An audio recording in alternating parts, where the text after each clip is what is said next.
Greetings and salutations, and welcome to episode number 203 of Ref the District. We are live on Facebook and YouTube. I'm Stoner. That's Trev right over here to my left, your right, I think it is. Yep. Trev, you're muted, just to let you know there. Trev, what's up? What's up? What's up? Not much. How are you, Stoner? Good to see you. The bye week is over. Bye week is over, man, and there is a lot. Yep, that's true, right? Last weekend, it was kind of a boring weekend when your boys aren't playing. You're just kind of, what do I do? What do I do with my Sunday? I have no idea. Watch football. Yeah, you watch it, but you're just kind of like, whatever.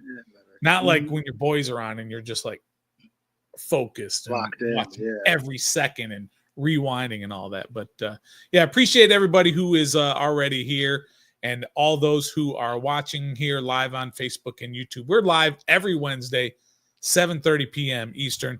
Don't forget, on Sunday we'll be live for our instant reaction immediately following the game. So you got to check that out. That's always a lot of fun to give our instant thoughts. Sometimes we're a little off the going a little bit crazy because we're still emotional about the game. So that's what makes it a lot of fun. Make sure you're there. And right now, if everybody who is already here, hit that like button, hit that subscribe button, and hit that notification button. We appreciate everybody. And if you are listening on your favorite audio platform, make sure you leave a rating or review and review. So Nathan will be here a little bit later on in the show. We're looking forward to him being here. He's got some family stuff going on right now, but he will be here. Don't worry. A nice three-man show as usual. So we've got a lot to talk about, Trev. We've got all kinds of stuff later on in the cool down. First of all, Trev doesn't know this. We are going to be debuting a new segment. I'm not going to tell you the name. I'm not going to tell you anything about it till we get there. That's later on in the cool down. And of course, we've got Bob Rose from the Bayou Blitz podcast. We've had him on the show before when we played New Orleans to preview the Saints. He is an insider on the All Saints Network. So he's got a lot of good insight on what's going on in New Orleans, the quarterback situation right now. Alvin Kamara didn't practice. Kamara, whatever you want to call him. He didn't practice today. What does that mean for Sunday? All of that. So that's later on in the cool down. In the game later on, we're going to talk all about the playoffs. As we know, Washington's in the 7th seed right now. They could go up to 6. They could get out of the playoffs based on what they do the next 4 weeks. So we're going to talk about all those different playoff possibilities. But here in the warm-up, we're going to talk about everything that's been going on really just in the last few days, Trev. A lot of things have come up in the last few days that have been surprising, that have been noteworthy. Not just injuries, but signings and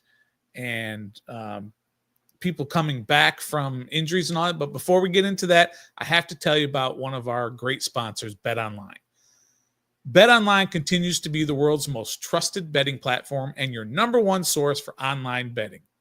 With the largest selection of odds on everything from football, the NBA, college basketball, NHL, UFC even, head to BetOnline today and don't forget to use the promo code BELIEVE, B-L-E-A-V, for your welcome bonus on your first deposit.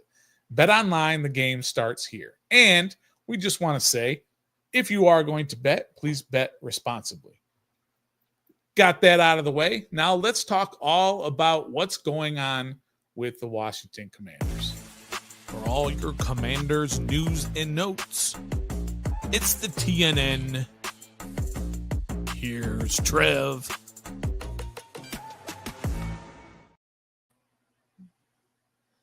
What's up, everybody? This is Trevor with Trev's News and Notes. Like Stoner was preluding, we have a lot to talk about that happened over the bye week and up until today.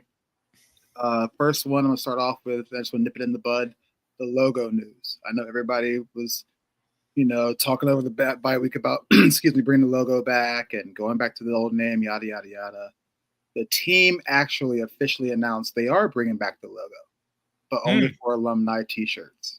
And those T-shirts are going to go on sale soon, but they're not going to come back in any kind of official rebrand. That's from Front Office Sports reporting that. But like I said, the team announced they are bringing the logo back, but it's for alumni reasons only, to pay homage to them, not for a rebrand, new name, or a hint of what's coming for that situation. So for all the people worried about the logo, it's coming back for alumni only. You can buy a shirt and get on with your day.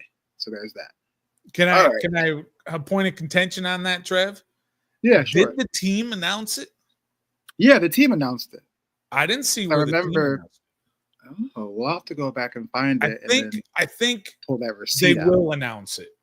But I think it's right now it's just being reported that it's going to happen. But I don't think the team has officially said anything. Let me check my source says. Check your source. At least from Front Office Sports, anyway, they were saying a source within the Commanders organization. Yeah. And that's pretty close to announcing it, but I don't think specifically. But still, bringing the logo back just for alumni stuff, sort of right now, I think it's a good thing. Yes. I don't think it's racist, or that's just opinion. I don't think it's racist or anything like that. So I think it's a good thing. We'll see what everybody else thinks. All right. League meetings happened today, down in Dallas, in Jerry Jones' world. And Josh Harris and Mitch Rales were there, but they were also accompanied by a new face, Mark Klaus. Like we mentioned last week, he is now going to be our new team president starting in January. And a classy move down there, so classy that the beat reporters that are down there, like I think John Kine might be down there. Oh, he's at practice, never mind. I think Nikki Jab is down there. Yeah. And some others are down there. And she reported that when it came to, Josh Harris's turn, he thanked Jason Wright for his contributions and then introduced the new guy, Mark Klaus, to all the owners down there. So that was pretty nice to start getting acclimated for what he's about to take on in the position of team president. So that was cool. They also talked about making it reviewable a little bit longer on face masks, because there's apparently been a lot of face masks on quarterbacks and other players that have been missed. And they're pretty blatant right in front of the people's eyes too, but nothing gets called. So apparently that's going to be looked into. Some other things happen, but that's pretty much it. Mark Klaus is down in Dallas with Josh Harris and Mitch Rales getting to work already before he officially takes over. So, and the whole thing is you replay assist or you can't throw your challenge flag for face mask right now. No. Either way, you can't do it for saying it did happen, or if you got called for it to say no. And I'm trying to think, like, when can the player time stop for them to look at something like that? Like, because other players are going to get up and say, hey, I got face masks, or the coach is going to be like, hey, you got face masks, can you take a look? Is that really going to, like, I really want to know how it's going to work when it comes to reviewing or replaying it longer than what it is. So it's going to be interesting to find out. The whole replay assist or expedited review really drives me crazy, because sometimes they use it properly and they do an expedited review for something that's obvious. And then other times there's something that's obvious and they still force the coach to use his challenge on it. And it doesn't make a whole lot of sense. There was that, I don't know if you watched the Monday night game, was that Cincy in Dallas, and there was that Chase Brown run, right? Yeah. That was right down the sideline. He was clearly in. And it was easy. You saw one replay on the side and you were like, okay, that's easy. They should have expedited the review and said that's a touchdown. But no, they forced, what's his name, LaFleur, to use his challenge because they had marked him out. And he had to use his challenge. And, you only get, at best, 3 challenges. That's if you got at least one of the first 2 right. Right. So that's going to, it's just weird how it's very arbitrary when they use that it is that expedited review. Sometimes they do, and sometimes. Remember that one game? Also, just throwing this out there, that review for the Commanders game when it was I think they called a penalty for ineligible man downfield on the other team. I have no idea what game it was, but I just remember they called a penalty for ineligible man downfield when they had a big play, right? And we were like, oh, phew, they got a penalty or whatever. And then expedited review said, no, it wasn't. Yes. And I was thinking, so you can just like have an expedited review on a penalty now? Yeah, I What's don't going know. They on got to with get all that? all that cleaned up. Challenges, penalty, and replay assists should be grouped into one huge issue. Yeah. And thoroughly worked on. So Yeah. let's get to the Washington Commanders organization. So they had a bye last week. They all went and did some things. I think the rookies went and did some charitable work at the Children's Hospital. And, good for them. They just took a little break. De'Ami Brown posted on IG that he was still working during the bye week. Ain't no slacking off, so that's good to see. But here we are. It's Saints week. And injury report came out today. They practiced inside because a lot of rain. I know I got a lot of rain down here in Virginia today. So they practiced inside, but they also will be playing inside. So they might stay in the dome for the rest of the weekend. That would be smart. The biggest news out of that is Noah Brown is not practicing. He has an internal injury, and on the report it says kidney. Yeah. And apparently it happened last game, so about 2 weeks ago. Excuse me. Dan Quinn mentioned in his presser today that he's really proud that the medical staff and Noah Brown did what they had to do to find out how serious the injury was. He's going to be good to go. It's not life-threatening or anything like that, but he's probably likely going to be missing the rest of the season to get that taken care of. So that's a huge blow. I know he's been kind of underperforming the past few weeks, but he's been kind of a weapon for Jaden Daniels, kind of a good go-to guy. He's had a little trouble catching the ball, but this is what I was talking about when we first signed him. I was like, yeah, he's not bad, but he's injury prone. And no offense, I know kidney is not something you really can control. You really can't control any injury, but still at the same time, he missed a game or two or something like that with an injury, or he was on the injury report earlier this year.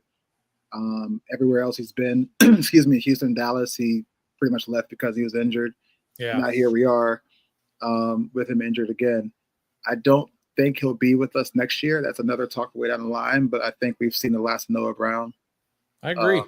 In a Commander's uniform. No offense. I know he caught the tip Hail Mary pass, gave him a little clout, but I think we're going to be in the wide receiver market. So anyway, he'll probably never have to buy a beer in Washington, D.C. Because of that one catch, because that was a massive moment in not only this season, but really we talked about it, that was kind of like the metaphorical point of change for this organization. It was like that didn't happen to us for the last 30 years. And now it happened. It was at home. It was in the black jerseys. Yeah. And he's the face of that. Him and Jaden Daniels are the face of that. So he did some good. I mean, he was wide receiver too, Trev.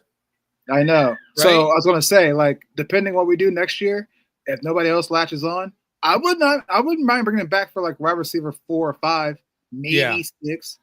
But like the De'Ami role now, I could see him coming back because like he's not that bad, but he's just injury prone, and the past couple of weeks has been kind of bad. But so if we brought him back on a waiver type later deal, but anyways, I think he was at the top of the league in causing pass interference. Which is he did some good stuff. Stat.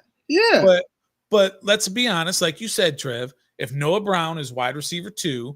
Then you need to find a new wide receiver too. And they're going to do that this offseason, however they do. Actually, they've already done it because today they went out and signed KJ Osborne off of the waivers. Yeah. Most previously playing on the team with the Patriots. I feel like that signing is the same thing as we did with Noah Brown. I don't think it's going to be anything more or anything less. I think it's going to be maybe a little bit more because he was a nice number 2 to Justin Jefferson back in Minnesota a few years ago. Went to New England, didn't really pan out for him in New England. They had Jacoby Brissett, and then they had Drake May, and then they had Bailey Zapp. So, like, they had different quarterbacks thrown to him. Didn't really work out. And so, which surprised me today, did not think that we would make that move. Jaden Daniels' presser today said he's excited for the other guys in the room and excited for the opportunities. De'Ami Brown says the opportunity presented itself, so it's time to take advantage. And then all of a sudden, it's like, hey, we got KJ Osborne. It's like, oh. So we actually are like still making moves to try and get to this playoff push. So it doesn't move the needle for me, that signing, but I'm like, okay, he's not bad. It's not like we went out and got Jonathan Mingo, somebody like that. Yeah. So welcome KJ Osborne.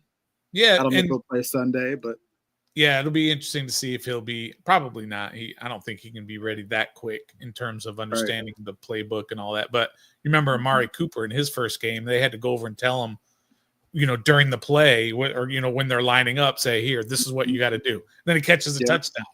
Exactly. They can learn it pretty quick, right? We'll see what happens. Hopefully we see some more Luke McCaffrey with this move. Hopefully a little more De'Ami Brown rather than bringing him in on third down for some screen action. So we'll see how it goes.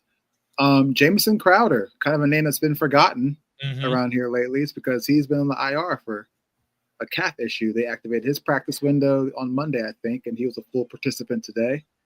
Right on time. We need some kickoff return help because Austin Eckler is out for these 4 games. And Oz has some little trouble with the punt return too. So it's going to be interesting to see if he's taken over that role or if he's going to be included on the kickoff return or both. So, but Jamison Crowder, look for him to be back on Sunday. Welcome back, Jamison Crowder. Old head on the team, veteran. He's been here since we were the Redskins.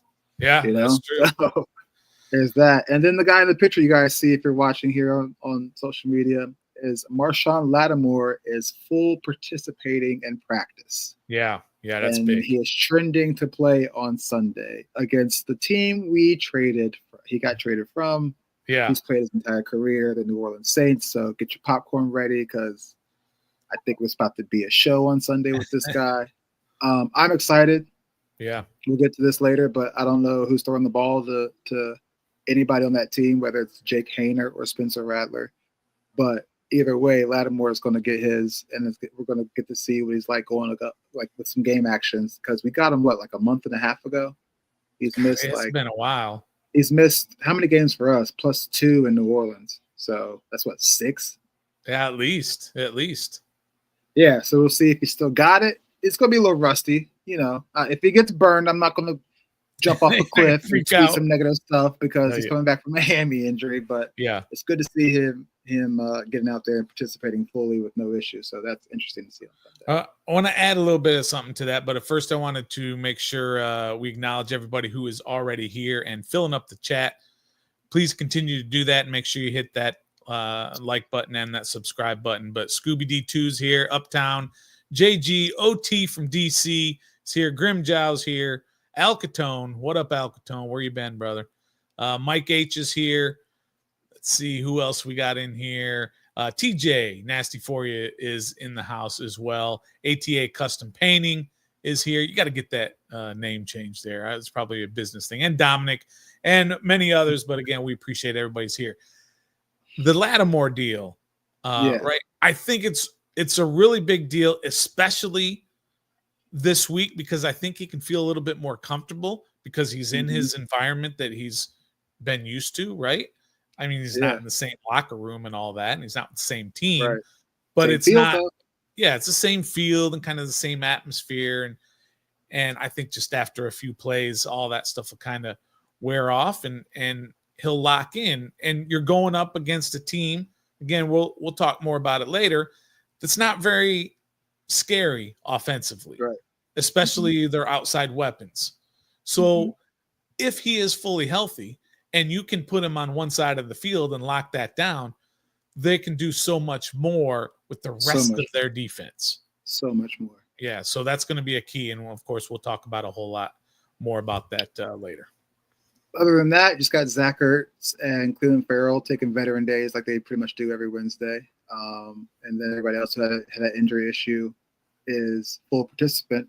Zane Gonzalez was limited with the left foot injury today. Keep an eye on that. Dan Quinn came out on his presser this week and said they're sticking with Zane. They're not calling any kicker help in, or maybe they did and it just didn't work out. And Zane's still the guy.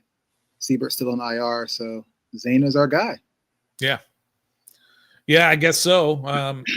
It's surprising that they haven't at least brought in somebody to have on the practice squad in case anything goes. I mean, that's the reason we have Zane Gonzalez right now is because they were concerned about Austin Seibert and his sort of little dinged up issues. And then when he did finally get hurt, well, it's all right. We got Zane Gonzalez here.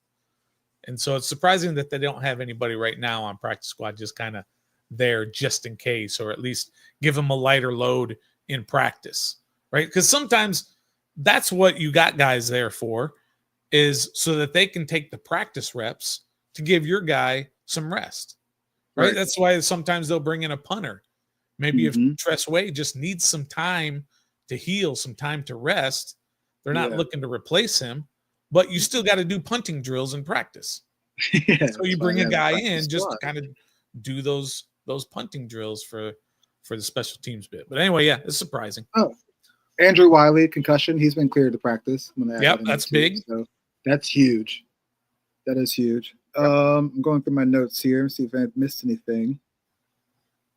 A Noah Brown stat. He played 56% of Washington's offensive snaps this year. Yeah.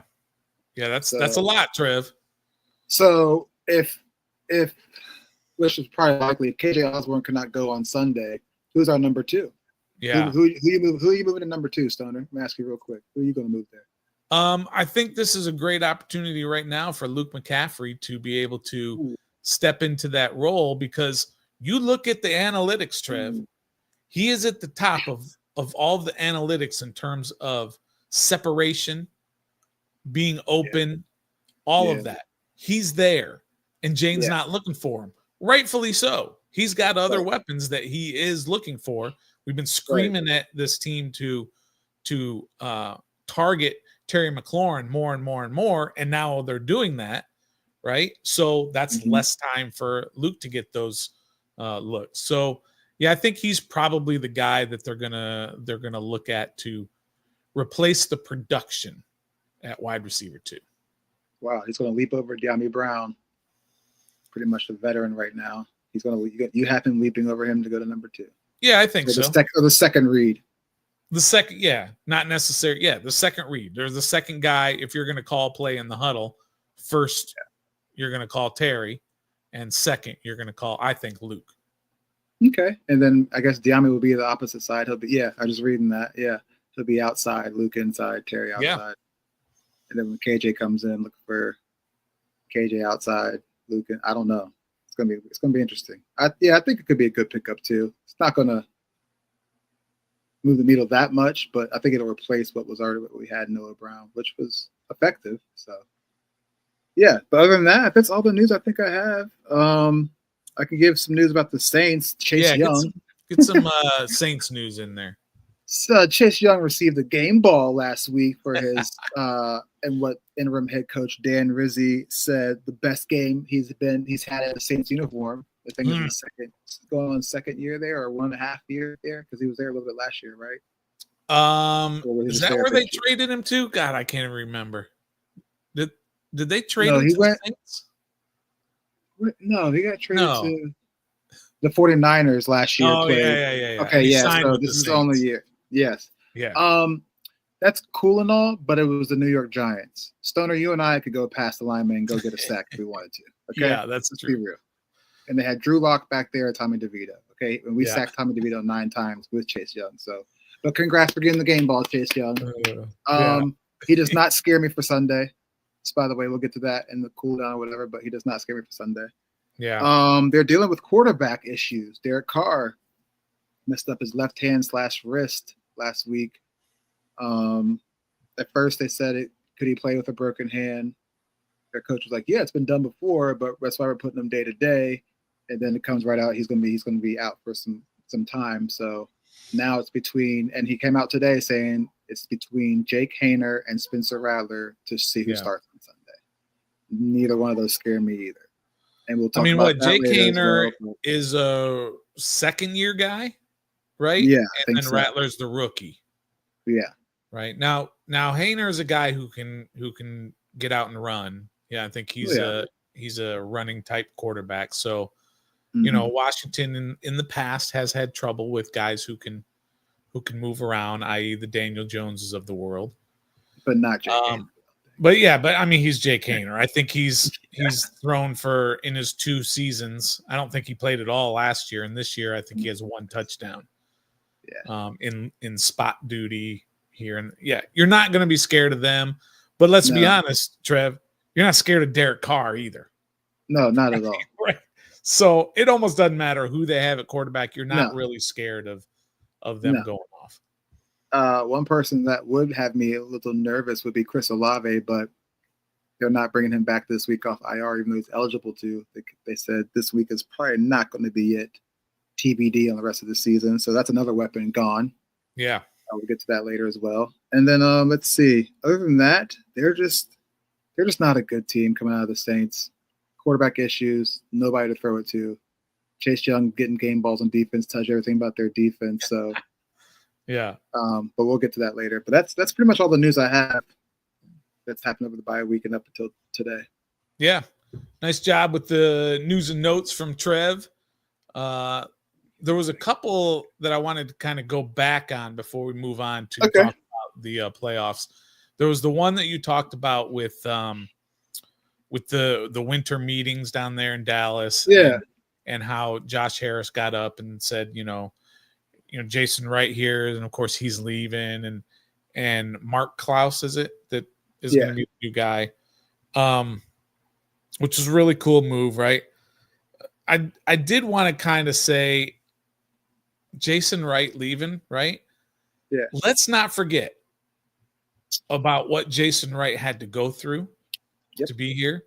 I'm a little bit deferential to him because he did come on our show, because we have had conversations with him in training camp and so on. So I do kind of give him a little pass on some of the crazy things that happen. But let's not forget, Trev, Jason Wright was the first black team president in NFL history. Yep. Right. And not because somebody just hired him for the heck of it, but because he's a damn good team president. And I'm kind of sorry to see him go. But it's time for him to move on and bring in, a Josh Harris guy, because Jason Wright's a Dan Snyder guy. He was hired by Dan Snyder. So, but I hope he's one of those. I get it's a little bit controversial, Trev, when I kind of say this, right? Like when a player leaves here from Washington, I don't give two S's about that player anymore. I don't give a flying F about Emmanuel Forbes anymore. He's not on my team. I don't wish him well. I don't wish him ill will, Trev. I don't wish him ill will, but I don't want him to have some great career where he goes out there, because that's probably at some point it's going to be against our team if he's going to be some great player. So I don't want them to do well when they go to other teams. I don't want Chase Young and Montez Sweat to do well, right? They're not on my team anymore. You're on my team. I got your back. Right. You're not on my team. I don't care about you anymore. But when it comes to Jason Wright, even though he's not a player, right, I root for him no matter where he goes. Right. Because that man went through a whole lot of crap when he was president. I was going to say. And he did it with all class. Like you said, there was a couple of debacles under his watch, not necessarily his fault, but under his watch that happened. But he got us as fans and as content creators, he got us through the dark days, the last of the dark days. He got us through the sale. He got us through Dan Snyder getting out of here. He got us through the rebrand, the team name. He got us through all that stuff.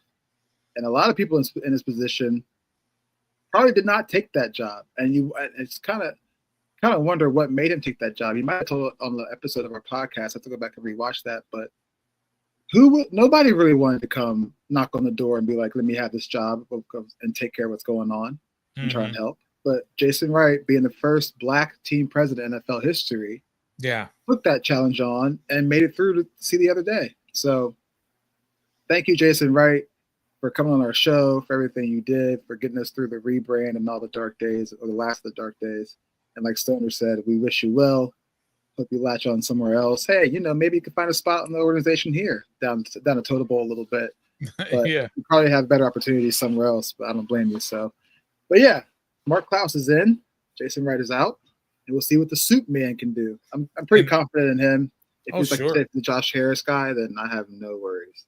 Yeah. So, and I think when he got here, Jason Wright got here in 2020, right? Maybe even late 2019 or early 2020. And we said he was the first black team president in NFL history. It's 2024, and he's still the only black president in the NFL. Yep. Somebody needs to rectify that ASAP. Yes. And then the last thing, another controversial statement, Trev, it's not necessarily controversial, but people are going to lose their minds, especially Trev. This team, we talked about all of the injuries, the injury report and everything like that. This team is been very, very lucky with their health. Why would you even say that, bro? Have they not? Knock on wood. Knock on wood. You hear that? I got a wood desk. Me knocking on wood. Why did you say that? Remember, I said it in 2021 about Terry McLaurin, and he still has never been hurt. You guys got all mad when I said Terry McLaurin never gets hurt. He's not going to get hurt this year either. And you guys got all mad. Well, that was 3 years ago. There is no sort of curse. But seriously, though, if you look at it, this team has been relatively healthy. I mean, they've been nicked up where they've had guys miss a game. You know, BRob's missed a couple games. Now you got Eckler kind of. But, right, I mean, the worst we've had is Jonathan Allen, right, being lost for the year with his back or whatever. And you know, Eckler's probably gone for the year now, Noah Brown. But you really haven't had it from your biggest stars. Stop it. Would you stop it, bro? We've been hit by the injury bug already. Not really. We're relatively injury free. No, this team, Stoner. Relatively speaking, when you look at everybody else. Eckler's had 2 concussions this year alone. Well, that's what I'm saying. You got Eckler. Brandon Coleman had a concussion. Wiley had a concussion. Yeah, but you're talking about like a game. Noah Brown, BRob, Jaden Daniels has already been hurt. He missed 3/4 of a game. I'm talking about like where guys are getting knocked out for the year. Well, yeah, that doesn't really happen a lot that too often. Well, that's for the 49ers. I mean, look at Dallas, right? Look at Dallas with you got your quarterback, your number 2 receiver was gone for almost the entire year until like the last week or so. Micah missed half of the year. Their offensive line, Zach Martin, has been gone forever. Their linebacker that just shredded his knee. So how about say this? Mm-hmm. To get rid of the jinx feeling, take the word lucky out and put blessed. We've been blessed. Fortunate, blessed. All right. You know, but just take that lucky out because I'll leave the podcast right now.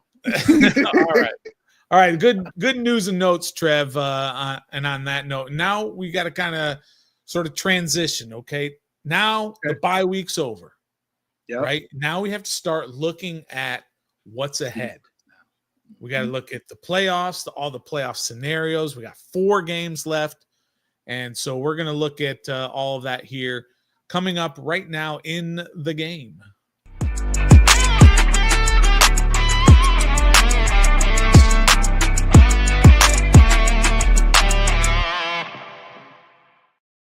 All right, welcome back to episode number 203 here on Ref the District. We are live on Facebook and YouTube. Make sure you hit that like button. Make sure you hit that subscribe and notification buttons always. Again, we appreciate everybody who is here. We've had a lot of people coming in here lately. Yam is here. I don't know where you've been, Yam, but you need to be here more often because we appreciate Yam. Scooby dropped in. Cole Bernard dropped by. Of course, Roger got in here. Edmund's in here. A lot of people mad at me for trying to jinx the team with my injury talk or non-injury talk. I want to say so everyone's kind of mad at me for that.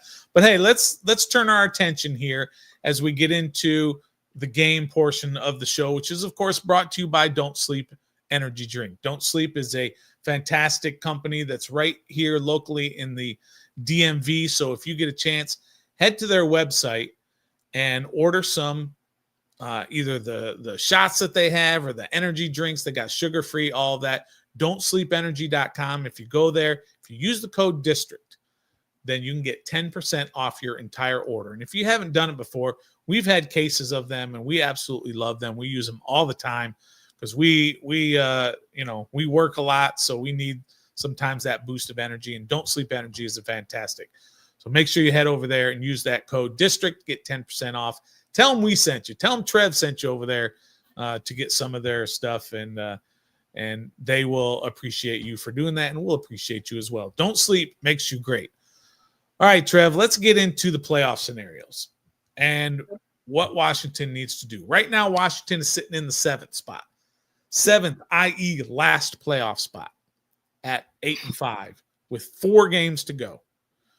We've got New Orleans this week, Philly at home next week, and we've got Atlanta at home the following week, and then we go to Dallas in week 25, whatever it is nowadays. I can't keep back with the number of games and bye weeks and all that. So I'm going to throw out something to you, and let's see if you think I'm crazy or not. Well, I already know that, but right. I can get off the rails a little bit here, but this game coming up on Sunday against New Orleans, I'm calling it. It is not a must-win game. It is, however, a have-to-win game.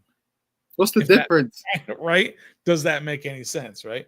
Well, it's not must-win. If you lose this game, you can still easily make the playoffs, right? Not in terms of whether or not you have the talent or not. I'm just saying record-wise, numbers-wise, you still have a chance to make the playoffs. No. And in fact, I think the actual percentage is if you lose this game, there's still a 60% chance that you make the playoffs.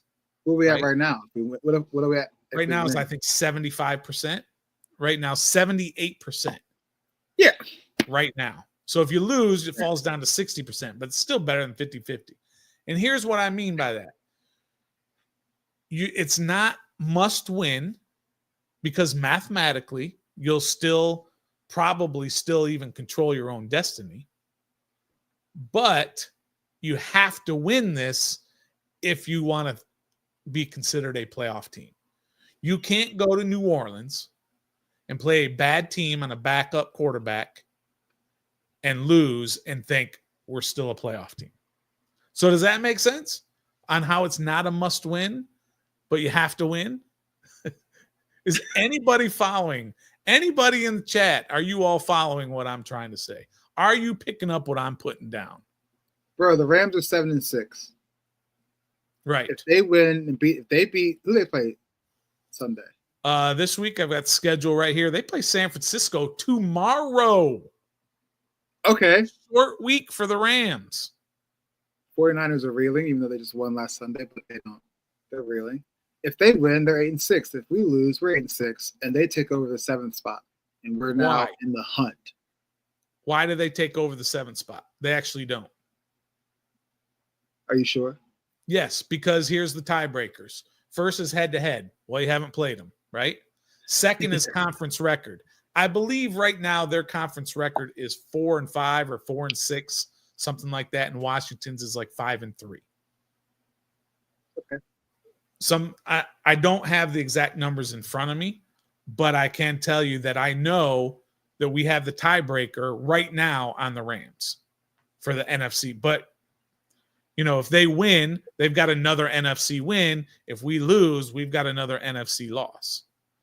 Okay. But still, the point is, your point is well received, that if we lose and they win, they may jump us into that 7th spot. Also, we're coming off a bye.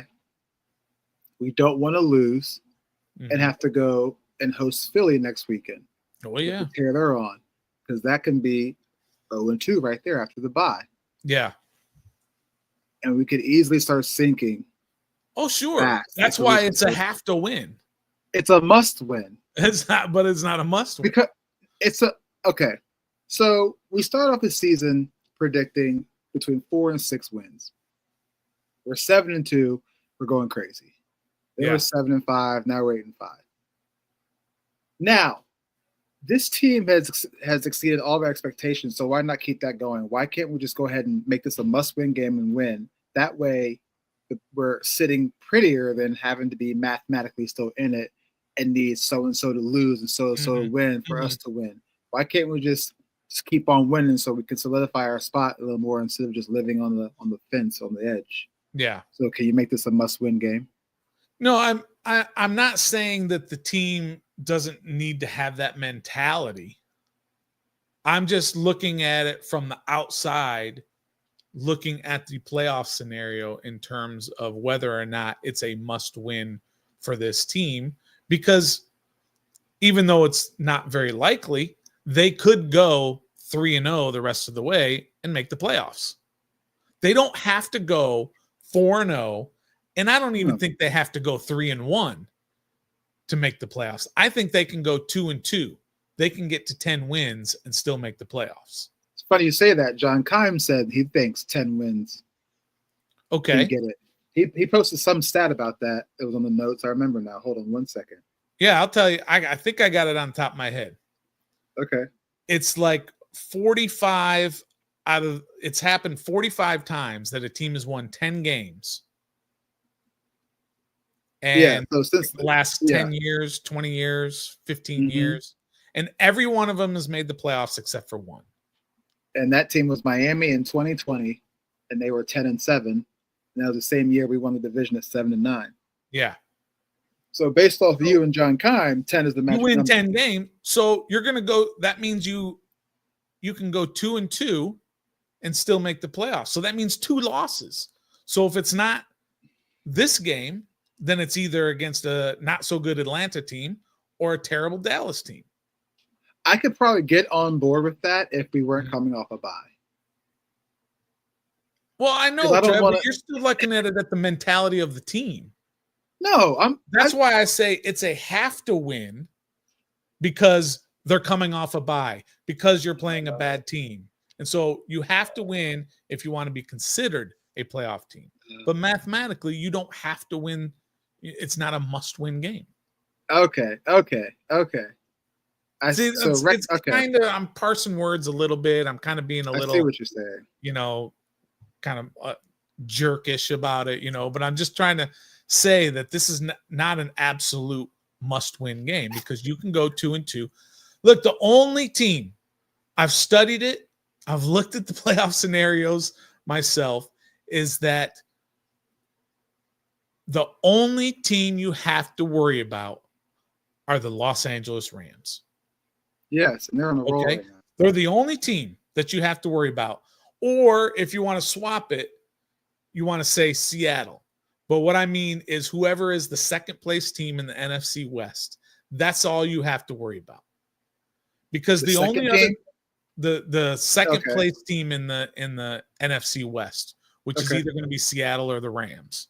Right. Right now it's the Rams, and the Rams are a game behind, but the Rams have a tough schedule. They've got San Francisco, and then they've got the Jets. That's an easy one, right? But then they've got Arizona. That's a tough divisional game, right? And then they've got Seattle to close it out. Okay. So they've got a tough 4 games. 3 out of the 4 games are tough for them. Yeah, that's the only team I worry about. Is the second place team in the NFC West. And I don't think the Rams right now, of course, are 7-6. I don't think they're going 4-0 to get to 11 wins. Yeah. If we think Washington can go 3-1 and get to 11 wins. I don't think the Rams can do that. Right. So that's why 2-2 is probably going to be okay, because I think you can still finish ahead of the Rams. Then if you look at the other teams who are trailing, you got the Falcons at 6-7, right? And you've got, of course, the Tampa Bays at 7-6 in that division. Whoever finishes second in that division, I don't think is a threat to Washington. Because that team right now, Atlanta, who is 6-7, to get to 10 wins, they got to win all 4 games. Yeah, that's not happening. Right? Is Arizona going to win all 4 games? No. It's not happening. Right? Not happening. So that's the team that is back there. The Falcons are 6-7, and they're reeling. Now, the only way they're going to catch up to Washington is if they basically go at least 3-1, right? That's 9-8 for them. Yeah. And one of those wins has to be against Washington. Look, the only team that Washington needs to worry about are the Los Angeles Rams. Right. And if the Rams lose tomorrow night against San Francisco, at San Francisco on a Thursday night on a short week, the race is over. I'm calling it. Washington is going to lock into at least the 7th spot. You got any problems? Does anybody have any problems like that? No.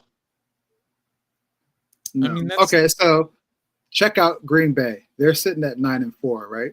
Yeah, Green Bay's locked in to who they play Sunday. But they're making the playoffs. Yeah, who they play Sunday? I don't have that. Let me look it up real quick. I think whoever they're playing, they have a very, well, everybody does, but a high possibility of losing that game and dropping to 9-5. We win this game on Sunday, we're 9-5. Yeah.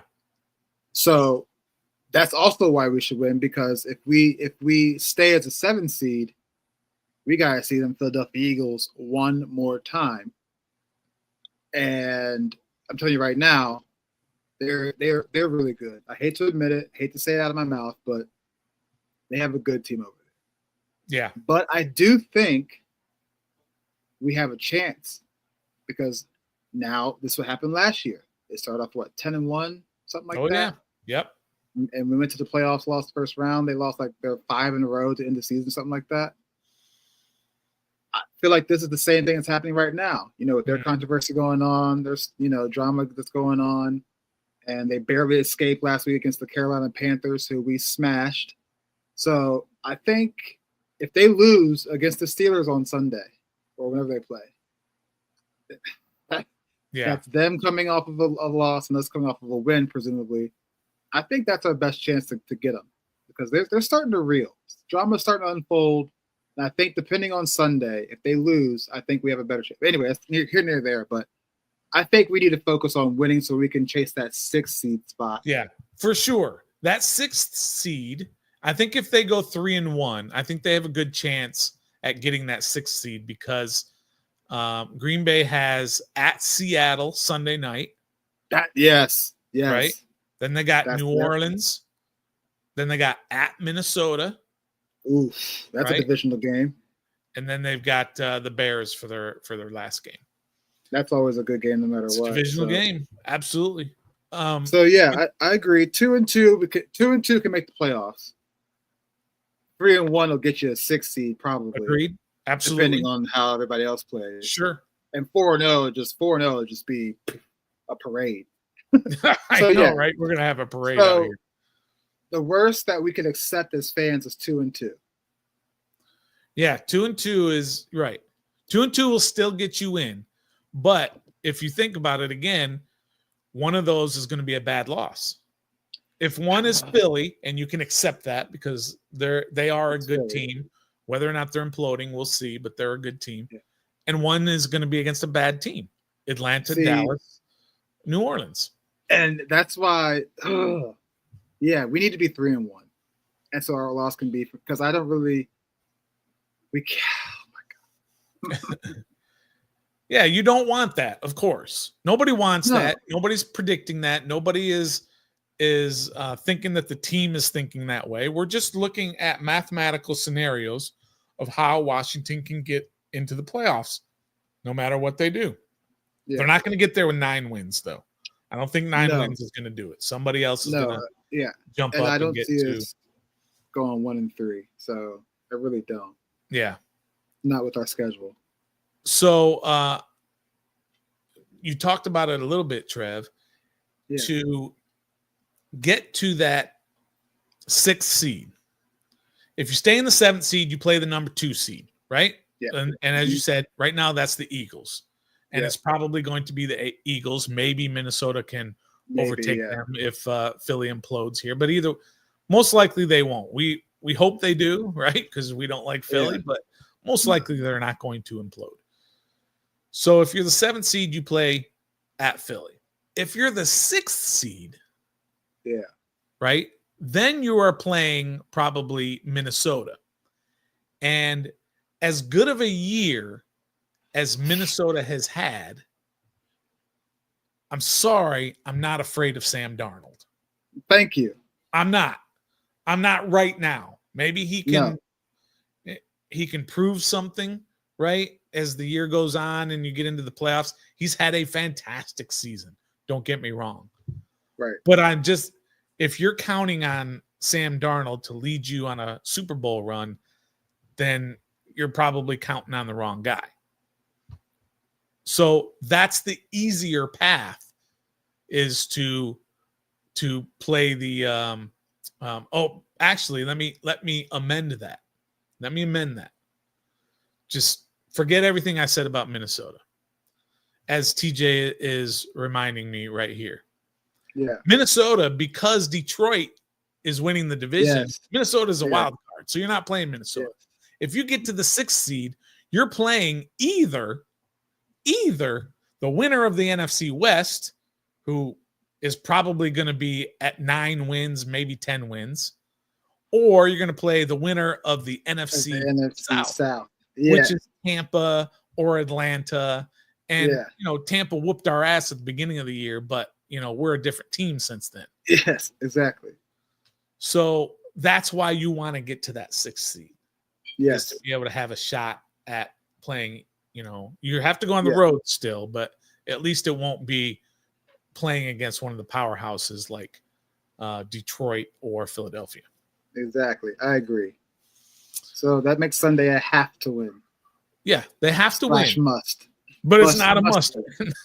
No, I think it's a must win in the sense that out of the 4 teams we have left playing, they're probably the weakest team that we're going to play. Yeah, I would agree with that. Yeah. Talent-wise. Yeah. So that kind of gets a little bit of must-win percentage for me. So like maybe 90% you have to win, 10% it's a must-win, just because they are the most least talented team that we're playing. Yeah. And it'd be really embarrassing to lose to the Saints. I mean, after a bye week. It would be pretty embarrassing because of all of those reasons you said. You're playing, you got your bye week, so you're getting guys back, you're rested, right? We've been complaining about how these guys have played for 13 consecutive weeks. All right, you got your bye week, you've had extra time to prepare.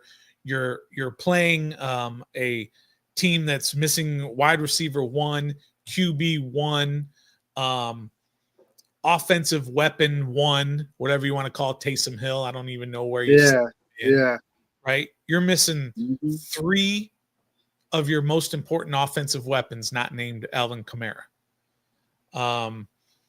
They're missing their best defensive player, who happens to be playing on your team now. Yes. Right? So they've lost that. And they're reeling. They've won 3 of their last 4, but they lost 7 games in a row before that.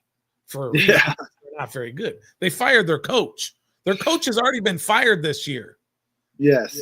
Right? So you have to go in there. Jaden Daniels is going home. Right? He played college ball in that area. So there's that. Of course, Lattimore, of course. All of these things are lining up. You want to go and you want to go punch Chase Young in the mouth, right? Yes. Right. So there's a lot that is lining up, but we've seen this before. We saw this with the Dallas game when we had our mini bye, and they didn't have 2 offensive linemen. They were on QB 2. They didn't even have wide receiver 2. Right. And they didn't have their best defensive tackle. Right. They didn't, not sure if Deron Bland played that game. I can't remember, but everything had lined up for you to go and beat their ass. And the exact opposite happened. Right? Yeah. But I just don't see that happening with New Orleans. I mean, Cooper Rush is 5-1 at that time as a starter. Yeah. He beat us before. Like he's a backup for a reason, but he's a good backup. But Jake Haener does not scare me Spencer Rattler for daggone sure doesn't scare me. No. If we stop Alvin Kamara, the game is over. Literally, the game is over. Yeah. I mean, the way I felt about going to the Dallas game is the way I feel about going to this New Orleans Saints game. Yeah. And I know we lost. Yeah, and it's okay to say that, hey, I feel like everything is lining up and we should win this game, and say, well, you felt that way against Dallas and they lost. Well, that doesn't mean they're going to lose this game. Right? You still like your chances. Would you rather be playing this game against New Orleans with everything we said, or would you rather be going to Detroit and playing them? Yeah, exactly. Right? You would rather play this game. Your chances of winning are so much better. Yeah. So anyway, playoffs, by the way. Yeah, so that's kind of the playoff scenario. That's what everything is setting up to be for Washington here with the 7th seed right now. As we said, they're sitting at 59% if they lose this game to still make the playoffs. Okay. But currently they're at 78% to make the playoffs. And if they win, they're at 87% chance to make the playoffs. Yeah, so we're going to the playoffs. Did you find that John Keim stat? I did. Read it one more time. Okay.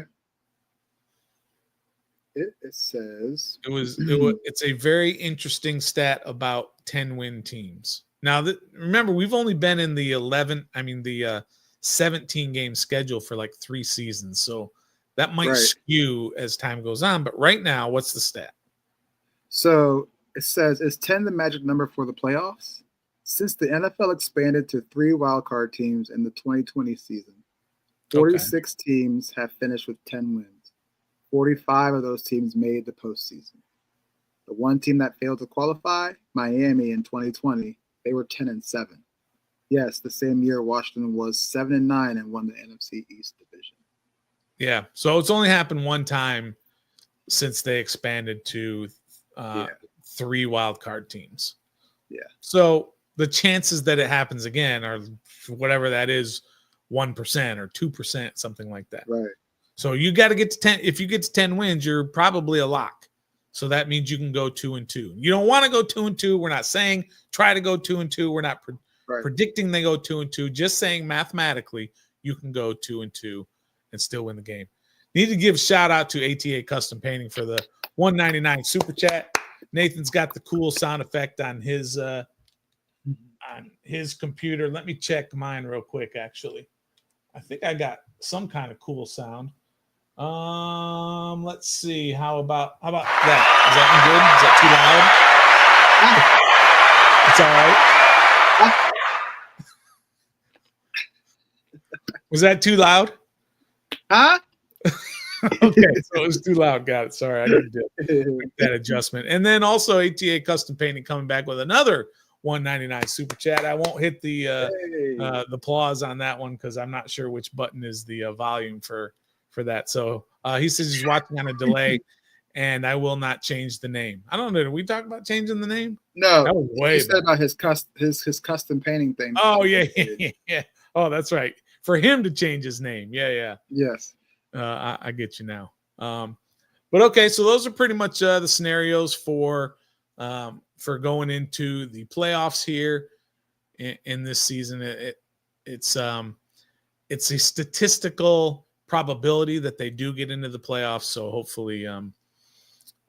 hopefully that happens this year. So now it's time to move on and talk about this particular game. That's what we all want to talk about.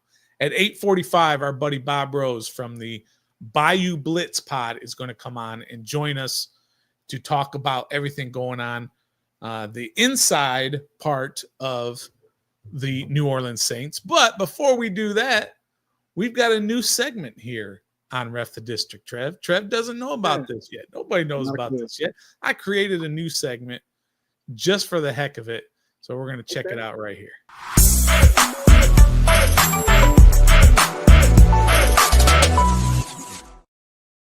All right, so this is called, I got to change this to the cool name. This is called Stoner's Nuggets. And what that is Stoner's going to give you a whole bunch of nuggets, about this game coming up against New Orleans before we have our guest on. And maybe some of these nuggets that I give you are going to spur some questions that you may have for Bob Rose when he comes on later. And we want you guys here in the chat to give your questions for Bob as well when we get to that preview. But here it is. Sunday, Washington Commanders 8-5 go to New Orleans, who is 5-8. 1 p.m. on Fox, Trev. Yep. Joe Davis, Greg Olson, and Pam Oliver are on the call. The number 2 Fox team, I believe. Okay. Is it? Because Greg Olson got dumped to the number 2 team, right? Yep. Do announcers make a difference for you when you're watching a game? Yes. I think they do, to me. Yes. Like, it's different when it's Aikman and Buck. Yes. Right? Yeah. Or it's Tirico and Collinsworth. It feels like a big game. Yes. Rather than, I don't know, Kenny Albert and Moose Johnson. Oh, my gosh. Right? Yes. I mean. Yes. Mark Sanchez and whoever he's with. Yeah. And they do a good enough job, but, it's just different when announcers have some gravitas. All right, the Commanders, last checked on Bet Online, they're a 7.5 point favorite in this game. The over-under at about 43.5. That changes, of course, over the course of the week because of injuries and all these other things. All right, here's a nugget for you. The Saints lost 7 straight games mid-season, got their coach fired, but they've won 3 of their last 4 games. Does that give you a little pause in terms of concerned on whether or not they will give Washington any trouble? Yeah. I mean, they have nothing left to play for. They don't have anybody to play for them that's worth talking about anymore. So there have to be spoiler alerts. They're playing for their jobs at this point, auditioning for other teams or anything. So they're going to give it their all. So, yeah, I mean, it's crazy. Any team can get streaky hot in the NFL. It's the NFL, but it also stands not for long. So unless you're the Chiefs, the Lions, or the Eagles. But other than that, I'm not like, it doesn't have me being like, oh God. But yeah, I'm not going to sleep on them. I'm not going to, push them to the side and look ahead against Philly. They're an NFL team. Anything's possible any given Sunday. So they're on a little streak right now. So it's momentum. All right. Do you remember the beginning of the year? The Saints won their first 2 games, 47-10. Yes. And 44-19. Yes.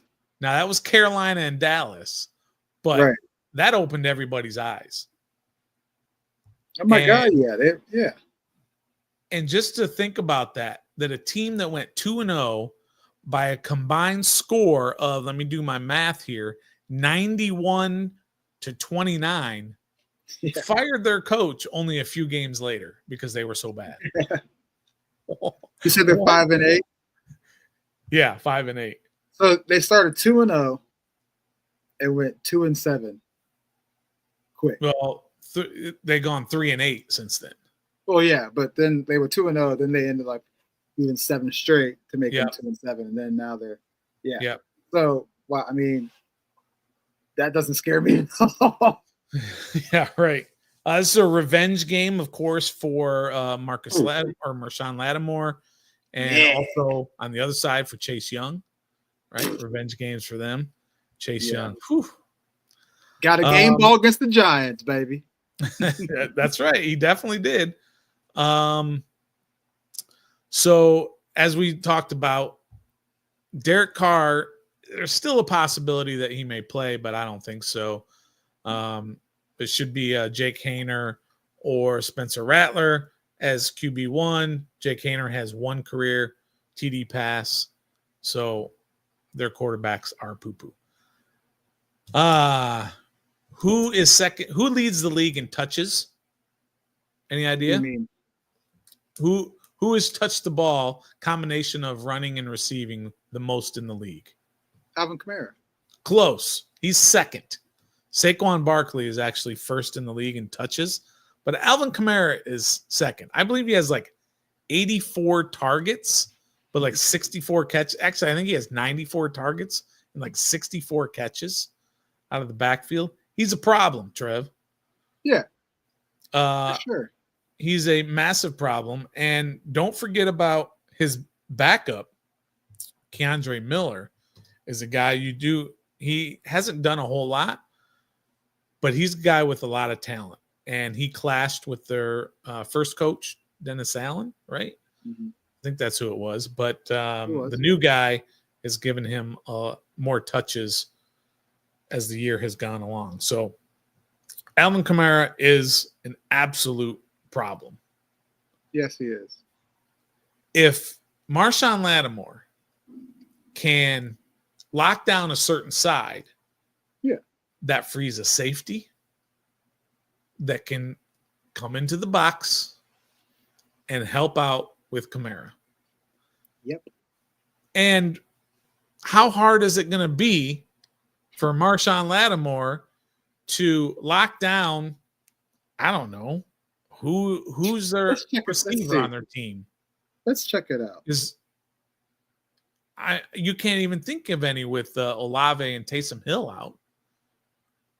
Oh, Marquez Valdez-Scantling. Oh, yeah, right. MVS is there. He's a decent receiver, right? But you're not game planning for him.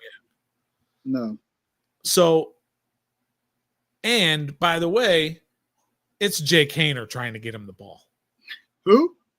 So the way you're going to beat New Orleans, as you said, Trev, it's all about Alvin Kamara. You just have to stop Alvin Kamara and you win this game. Yeah. They have MVS, Dante Pettis. He's number 2 receiver behind him. Then you got Kevin Austin Jr., and then behind him is a guy named Mason Tipton. And then the third one is Cedric Wilson Jr., and behind him was Bub Means, but he's on IR. Rashid Shaheed, another deep threat, is on IR. Yeah, Shaheed, now if he was playing, he's a problem. Yes, he is but he's not playing. He's on IR. Chris Olave, IR. Taysom Hill, IR. They do have Jamal Williams. Yeah, sure. But, yeah. But, now, I think I messed this up before. Is he the guy that scored like 20 touchdowns for Detroit that one year? Yeah. Yeah, that's him, right? Yep. So, yeah. All right. Here's a couple more nuggets before we have our guy, Bob Rose, on here. Looking at the statistics for the Saints offense in relation to the Commanders defense. Trev, in total yards, they're 14th. In passing, they're 19th. In rushing, they're 10th. In points per game, they're 17th at 22.3 points per game. Now, when you look at the Commanders' defense, total defense, Washington is 12th in the league in total defense in yards given up. That's wild. Right? Remember, they were 32nd last year. That's wild. Passing, Trev, they are 5th.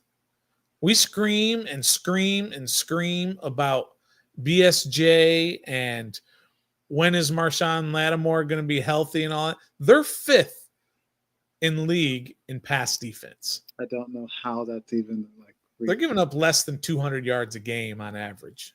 That's crazy. Yeah, they're only giving up 190.7. Here's the problem. They're 27th in rushing defense. Yeah. So they're 27th. They give up 137 yards.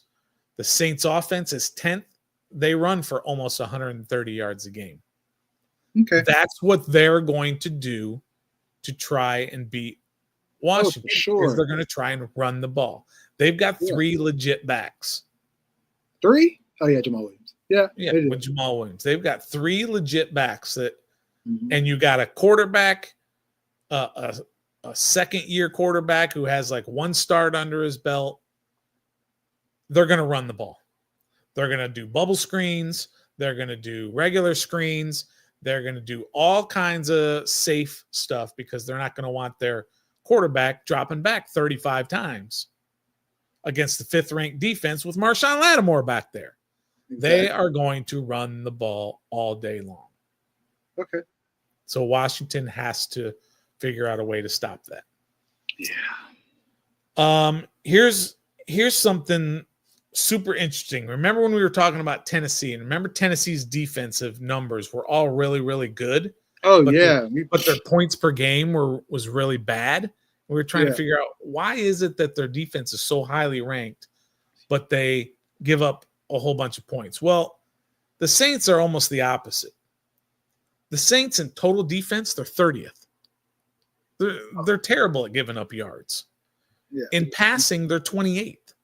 Rushing 25th. However, points per game, they're middle of the pack. They're 15th. Mm-hmm. So what that tells me is they do what? They give up a lot of yards in the middle of the field from the 20 to the 20. Yes. Right? And then they tighten up in the red zone. Well, the Commanders' offense is 5th overall, 18th in passing, 3rd in rushing, and 4th in points per game at 28.9 points per game. So if that's what they do well, is they tighten up in the red zone, Washington is one of the best teams in the league in the red zone. Washington is one of the best teams in the league in third down conversions. Washington is one of the best teams in the league at fourth down conversions. So what you have here is you have a strength, which is Washington getting in the end zone, and the Saints keeping people out of the end zone. It's going to be good, bro. So, and then I think the only reason that the Saints are doing fairly well at 5-8, their turnover ratio, they're at a +2. Right. Most teams that are 5-8 don't have a positive turnover ratio. Interesting. So they are going to cause some turnovers, and they're probably not going to turn the ball over unless that rookie quarter or not. It's like Sam Howell, this guy. He didn't play his entire first year, but now he's getting some playing time. So I was looking at their schedule. You said, how do they have 22? How are they averaging 22 points? Yeah. It looks to me like they score their points against their division opponents. Against everybody else, they really don't. We'll give you a quick rundown. I'll start after when they start losing. You're talking about offense?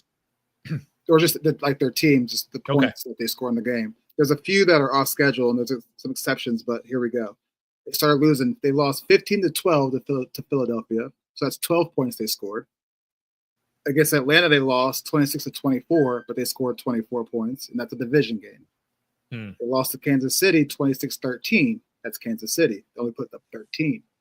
They lost to Tampa Bay 51-27, but they scored 27. Also a division game. They lost to Denver 33-10. Not division game, 10 points only scored.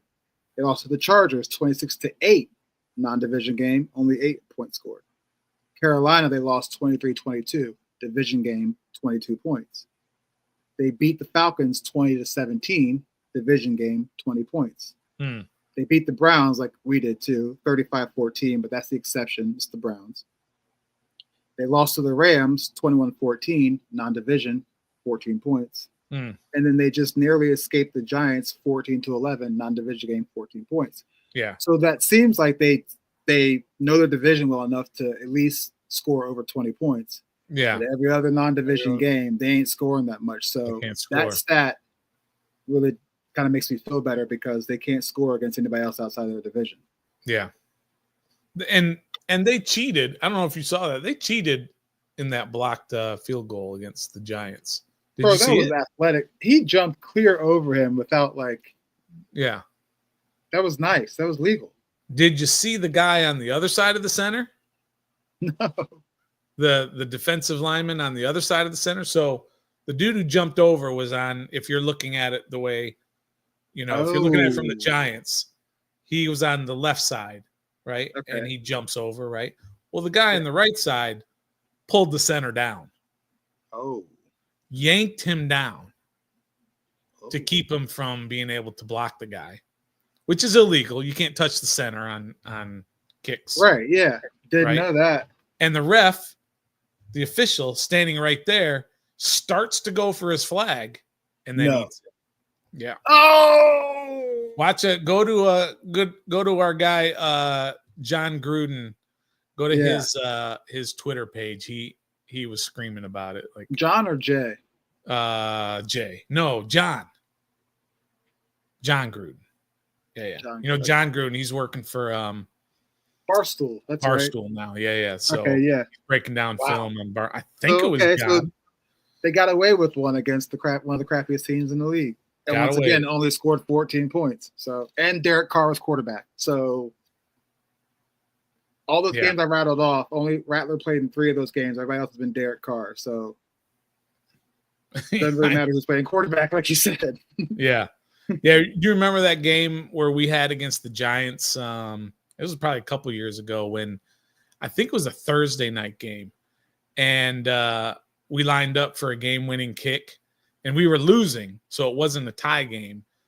And I think it was Dustin Hopkins at the time, and he missed the kick, but the Giants got a penalty for an offside or whatever, and he didn't really jump off. He just kind of flinched or whatever, and he got to re-kick, and of course he made it, and Commanders won and everything. I mean, sometimes, it works for you. Sometimes it works against you, and in this case, it worked against the Rams, and it worked for worked against the Saints and worked for the Giants and it worked against the Giants. So, these things happen in this league. It's crazy. Everybody thinks it's fixed. And a lot of people are calling that game fixed, because the obvious penalty. And did you watch some of the Chiefs stuff that's out there now and that game-winning drive that they had, with they're pointed out like 4 penalties on the offense during that drive. Oh my gosh.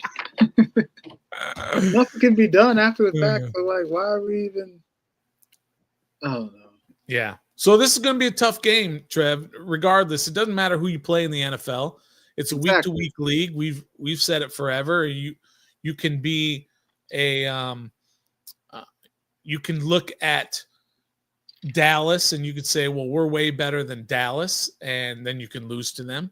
And then you can look at a team, I guess that hasn't happened this year, but in years past where you're playing a 10-1 Eagles team with Taylor Heineke as your quarterback, and you can beat them. Yeah. Right? And It's a week-to-week league. Every week there are massive upsets in the NFL. They just happened. Bills and Rams. Nobody picked the Rams to win that game on Sunday night.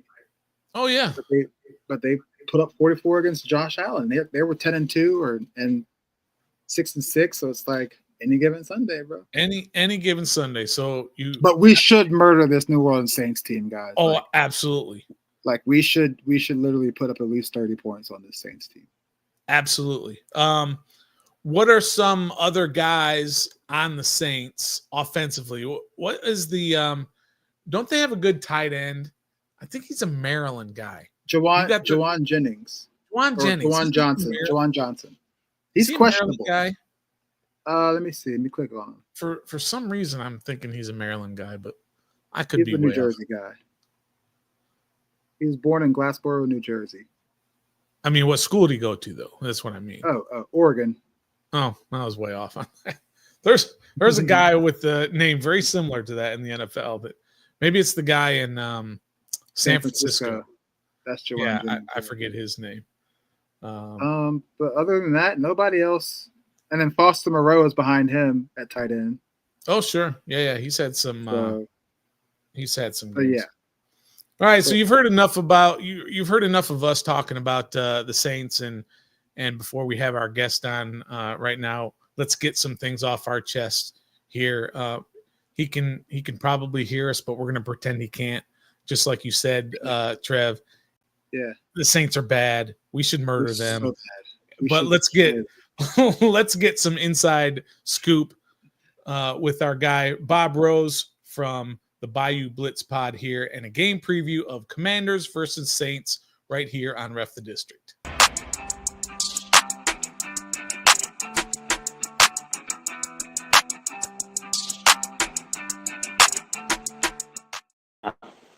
All right, we got a few things here to do with our setup here, because normally we have 3 guys. So there we go. Now we got it straight right here. Welcome in Bob Rose from the Bayou Blitz Pod and the All Saints Network, I believe it's called. You're going to fill us in on all of that. We've had you on a couple of times in the years past, and we're still going. You're still going, and we appreciate you coming here on Ref the District. Guys, I appreciate you having me, and y'all look great. I know we're all getting a little grayer, but been too long since I joined you. And listen, Stoner, there's no reason to pretend like I can't hear you. I know they're bad. I know Washington should murder them this week. But I mean, that's why they play the games. And the Saints, for as bad as they've been, they're not mathematically out of this, and they still have on paper a realistic shot at catching the Bucks and the NFC South. If you win this game, according to NFL.com anyway, you have a 2% chance to make the playoffs. Now that could be a wild card 2%, but because as you said, your path is probably to the division rather than a wild card. But is there still a lot of talk there in New Orleans about, hey, we've still got a lot left to play for this year? Not among the media. There's not. I think we're being very realistic. The fan base has taken that realism and taken it to a pessimistic level. Now the players are still going to say, "Hey, we have a lot to play for. We're not out of it until we're out of it." And that kind of approach is admirable. But then you turn on the film of how they played against the Giants.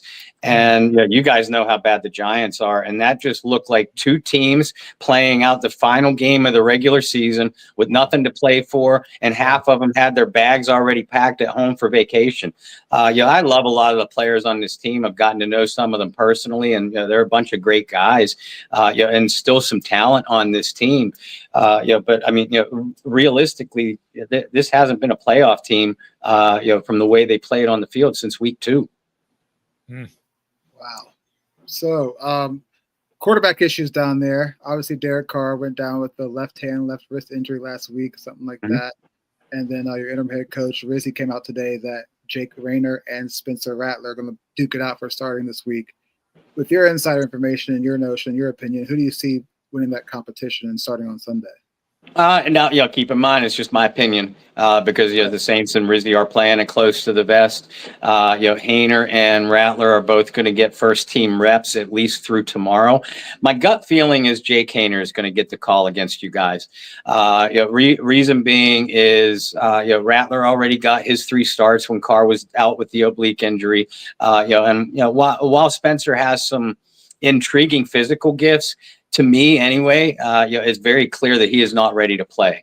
And that was evident also by the way the coaching staff reacted when Derek was healthy again, because Spencer went back to being the emergency quarterback and Hayner was the number 2 guy.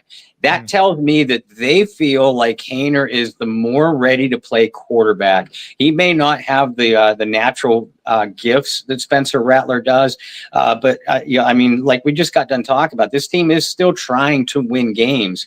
And if you're going to if you come in with that kind of mentality, to me, Jake Hayner is the guy that makes the quicker decisions right now. He can't push the ball downfield like Spencer.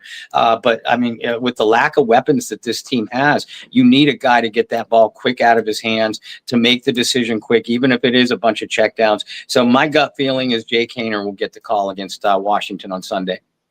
Yeah, I don't think we talked about it earlier before you came on that, obviously it's relatively speaking, but we're not afraid of Spencer Rattler. We're not afraid of Jake Hayner either, right? But to be honest, we're not really afraid of Derek Carr, even if he was playing, right?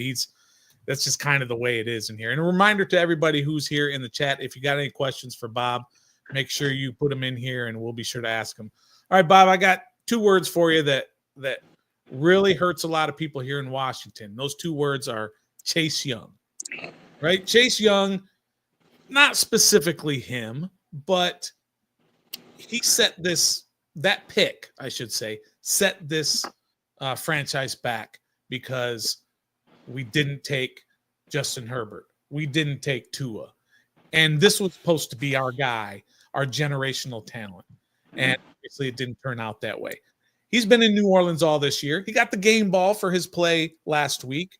What have you kind of seen and heard about his play? And is it somebody that you think that could possibly, I believe he signed a 1-year deal, possibly come back here or next? That was the talk when Chase Young first signed was, how are the Saints going to be able to afford him if he has the big season that a lot of us expected? Well, he hasn't had that kind of big season. And, I was just asked about Chase earlier, and, my initial thought was earlier in the year was, okay, I'm hearing a lot of people question his effort all the way back to his Washington days, even coming out of Ohio State. So that was my initial thought. But then you go back and you look at the film of Chase Young, and I've come to the conclusion that he's not a Jadeveon Clowney, a guy that's going to give an effort one play, take off the next, et cetera, et cetera. Chase Young is just simply not a finisher. He has nice athletic gifts. He's a decent natural athlete, has good natural strength, plays with effort. Again, in my opinion, he just doesn't have that elite burst to the ball. When you watch a TJ Watt, when you watch a Micah Parsons, reaching back, talking about Lawrence Taylor, guy you guys are familiar with, Dexter Manley, Reggie White. Those guys, when they got a beat on the ball carry, whether it's a quarterback, a running back, end around, they just had that elite finishing burst.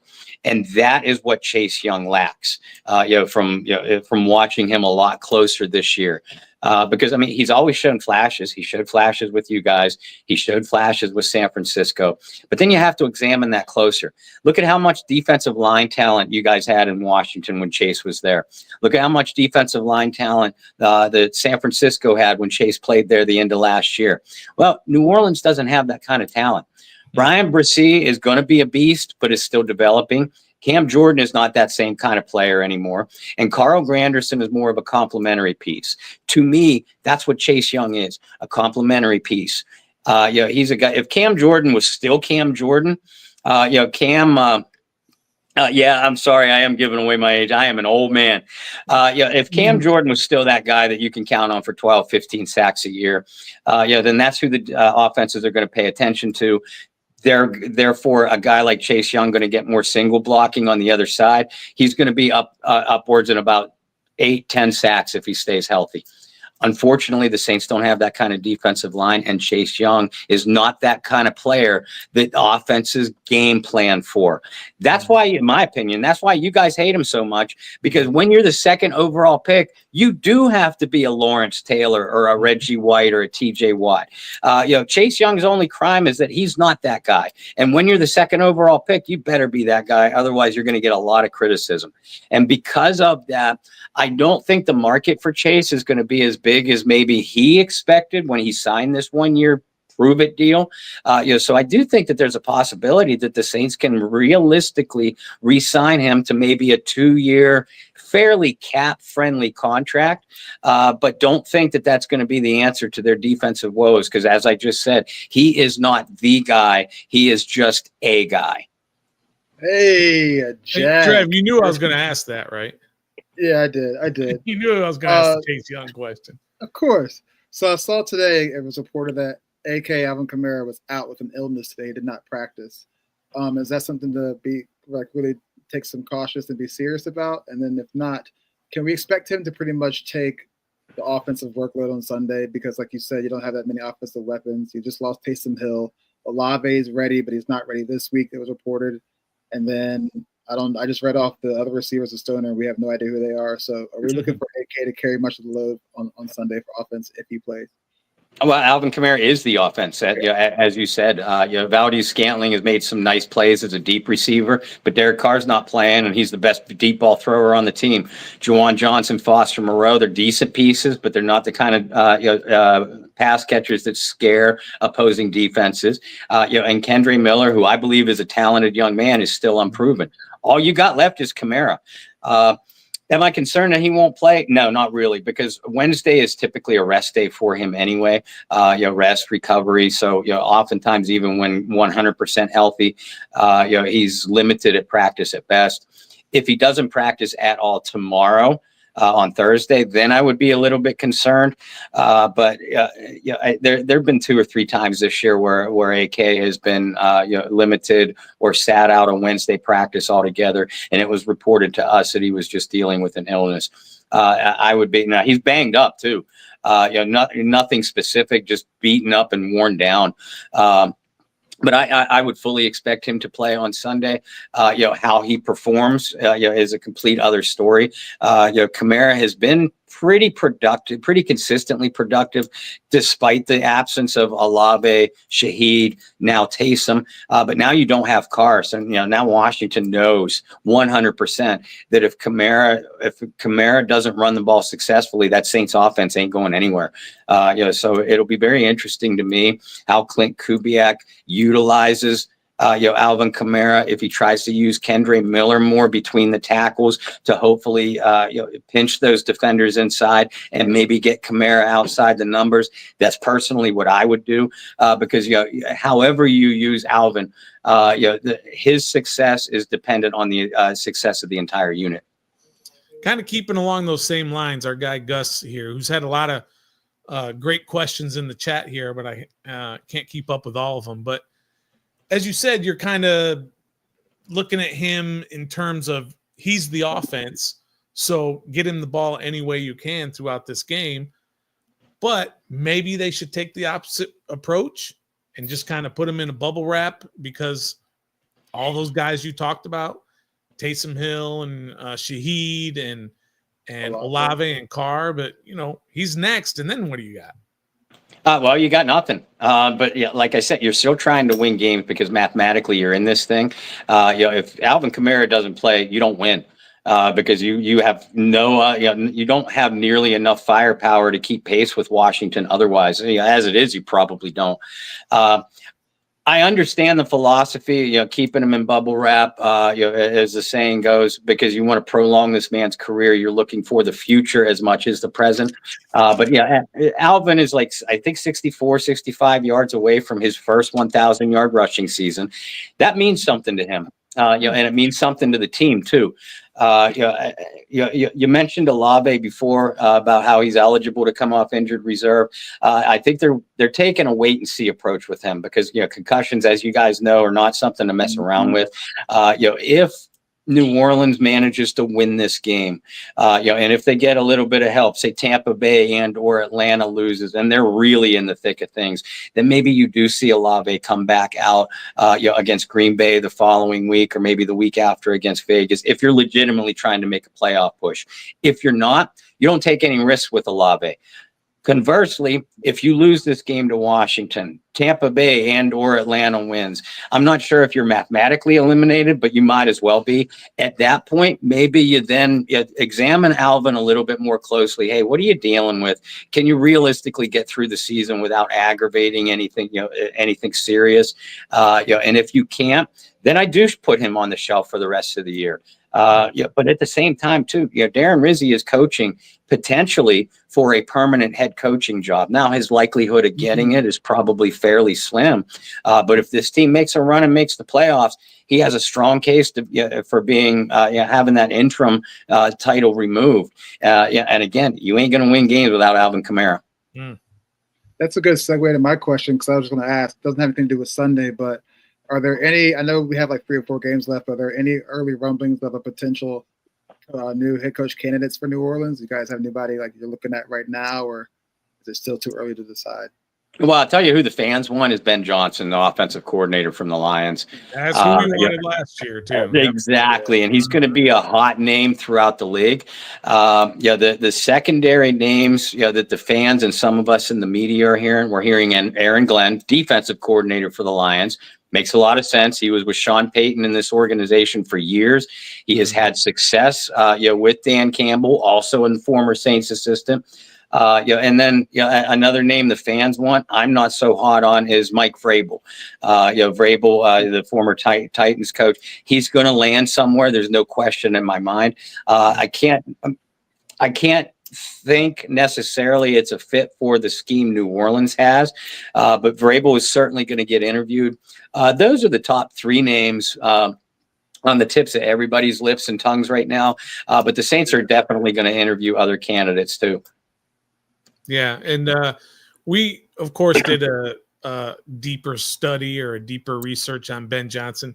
First of all, his personality stinks, but you're not hiring him for his personality, right? You're hiring him for his ability to X and O your way to 32 points a game or whatever Detroit's doing. Well, I mean, let me interrupt you. Again, in your opinion, when you say his personality stinks, in what way? I mean, is it arrogance? Is it ego? Does he just have a bland Bill Belichick personality? Yeah, he's a bland. I mean, without trying to be too down on him or discredit him too much. I mean, he's a nerd. He's not a guy. For example, here in Washington, we have Dan Quinn. Dan Quinn is a guy, he's like a Dan Campbell, right? He's an energy guy. He is a guy, he's an in-your-face. He's a all positive all the time. And from everything that we studied with Ben Johnson is he just wants to sit in a little corner of the room and draw up plays. He's not interested so much in being a leader of men. I'm not saying he can't do it. I'm just saying that right now, that's kind of his personality that we've all seen. That he's not that kind of guy. But again, it doesn't matter if you can draw the X's and O's and turn this offense, back into the old Sean Payton days, right? Well, I mean, but maybe it does matter because Dennis Allen, very much a nerd, very much an X's and O's guy, could scheme defenses with the best of them. Not a leader of men. Didn't hold his players accountable, didn't hold his coaches accountable, didn't hold himself accountable. And that's why things unraveled very quickly here in New Orleans. So if Ben Johnson is another kind of guy like that, I think that's something that Mickey Loomis, Gail Benson, and the powers that be in New Orleans need to take a good hard look at. Having said that, you guys know as well as I do that Ben is going to get interviewed by everybody with a head coaching vacancy. Yeah, and then let me ask you about Lattimore. Of course, he's coming back to New Orleans where he played this season. It's not like it's been a couple of years or anything. And it's his first game for Washington. Most likely he's going to play. He was a full participant in practice today. What should we expect on the field with Marshon Lattimore? I'll tell you, Marshon Lattimore is a top 3 cornerback in my opinion. And I personally, I can make a strong case for number 1. And he's also hands down, the best cornerback the Saints have had in their franchise history, and it is not even close. Marshon has dealt with a lot of injuries in the last 3 years, which has caused the fan base to get a little bit sour on him. But some of those were serious injuries. But I'll tell you what. If Marshon is healthy and he's locked in, if you're playing a team with an elite wide receiver, and everybody knows the success that Laddie has had against Mike Evans, but even beyond that, you're talking St. Brown, Amon-Ra St. Brown from Detroit. Debo from San Francisco. If you guys are playing someone with an elite wide receiver, Marshon Lattimore wants that assignment and wants it one-on-one. Give me as many one-on-one opportunities as you can give me against this guy. And my job is to take him out of the game altogether. And more often than not, he accomplishes just that. To me, if he's healthy and locked in, he is still that player.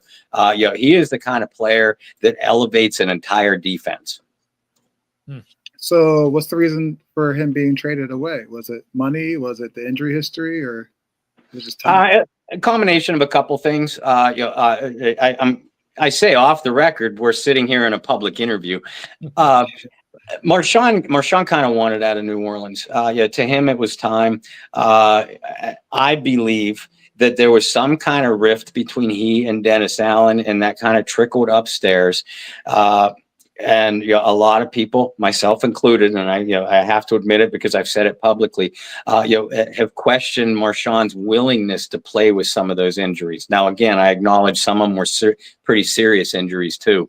So I think that when you factor all those things in, plus the immense salary cap escalation that his contract was going to cost New Orleans next year, the Saints saw an opportunity to get some draft picks and just decided to move on from him. And listen, New Orleans drafted Kool-Aid McKinstry in the second round, out of Alabama, and a lot of people felt at the time, and myself included, that as soon as they drafted Kool-Aid, which made me raise an eyebrow. I love McKinstry as a talent, but there were other needs, more pressing, immediate needs to address. As soon as they selected McKinstry, I said on our podcast during our draft coverage, I said, this means that in 2020, I didn't expect Lattimore to get traded this year. That surprised me a little.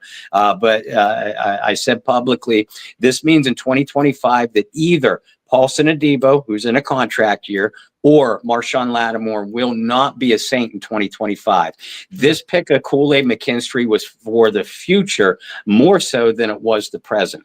So, again, all those things that I just mentioned about Lattimore, now you have McKinstry and you have a chance to kind of press that young man into even more playing time right away, to see what he can do down the stretch. I think all those things together created the trade, the trade possibility, and eventuality of Marshon Lattimore. All right, my last question for you, Bob. We got to get your game prediction for this Sunday. Again, 1:00 down in New Orleans, Fox Television. Who do you got, and what's the score? Man, I don't. Yeah, we talked a lot about the New Orleans offense. We did not talk about the pathetic Saints defense. They can't stop anybody. I'm watching. Why are they so good with their points per game, though? Then they're like they stiffen up in the red zone. Mainly because, and here's why: this team is not fast anymore. There are a lot of their players that are extremely vulnerable in space, and obviously when you get now down near the red zone, that condenses everything. The Saints have played, to their credit, they have played better. But I mean, they can't stop the run. They're suddenly very vulnerable against the pass because they're beaten up and depleted in the secondary, and they don't have a consistent pass rush.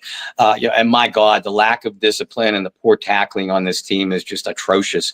I'm watching Drew Lock, pick up 17, third and 17 first downs with his legs. And I'm thinking to myself, my God, Jaden Daniels is going to run for 250 yards on this defense and throw for another 250.